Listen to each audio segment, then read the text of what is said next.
Trump একা নন, তার পাশে দাঁড়িয়ে আছেন প্রতিরক্ষামন্ত্রী পিট হেগজেথের মতো ব্যক্তিবর্গ, যাদের বক্তব্য রক্তপিপাসু উন্মাদনার বাইরে আর কিছুই নয়।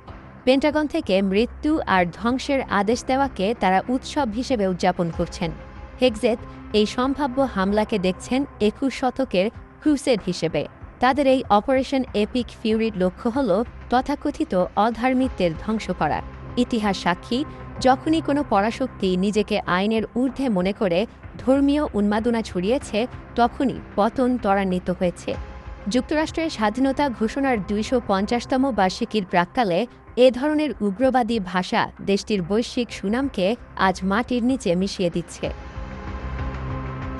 কিন্তু ইরান কি সত্যি এত দুর্বল? ট্রাম্প দম্ভভরে ইরানের প্রতিরোধ ক্ষমতা গুঁড়িয়ে দেওয়ার কথা বললেও বাস্তবতা ভিন্ন। হরমুজ প্রণালী বন্ধ করার ক্ষমতা ইরানের রয়েছে, যা বিশ্ব অর্থনীতিকে এক মুহূর্তে স্তব্ধ করে দিতে পারে। এমনকি যুক্তরাষ্ট্রের ন্যাটো মিত্ররাও ট্রাম্পের এই হঠকারিতাকে সমর্থন দিতে অস্বীকার করেছে। তারা এই যুদ্ধের পেছনে কোনো যৌক্তিক কৌশল খুঁজে পায়নি।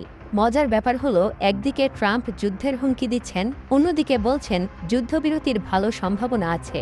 এই স্ববিরোধিতা প্রমাণ করে ট্রাম্পের কোনো নির্দিষ্ট পরিকল্পনা নেই। তিনি কেবল নিজের ব্যক্তিগত প্রবৃত্তি এবং স্থাবক উপদেষ্টাদের দ্বারা পরিচালিত হচ্ছেন।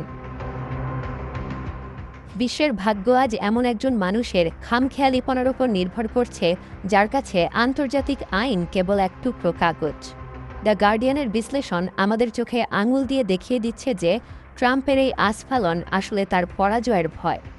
আন্তর্জাতিক সমাজ কি এই উন্মাদনাকে মেনে নেবে, নাকি মধ্যপ্রাচ্যকে আবারও এক দীর্ঘস্থায়ী ও অবৈধ যুদ্ধের দিকে ঠেলে দেওয়া হবে?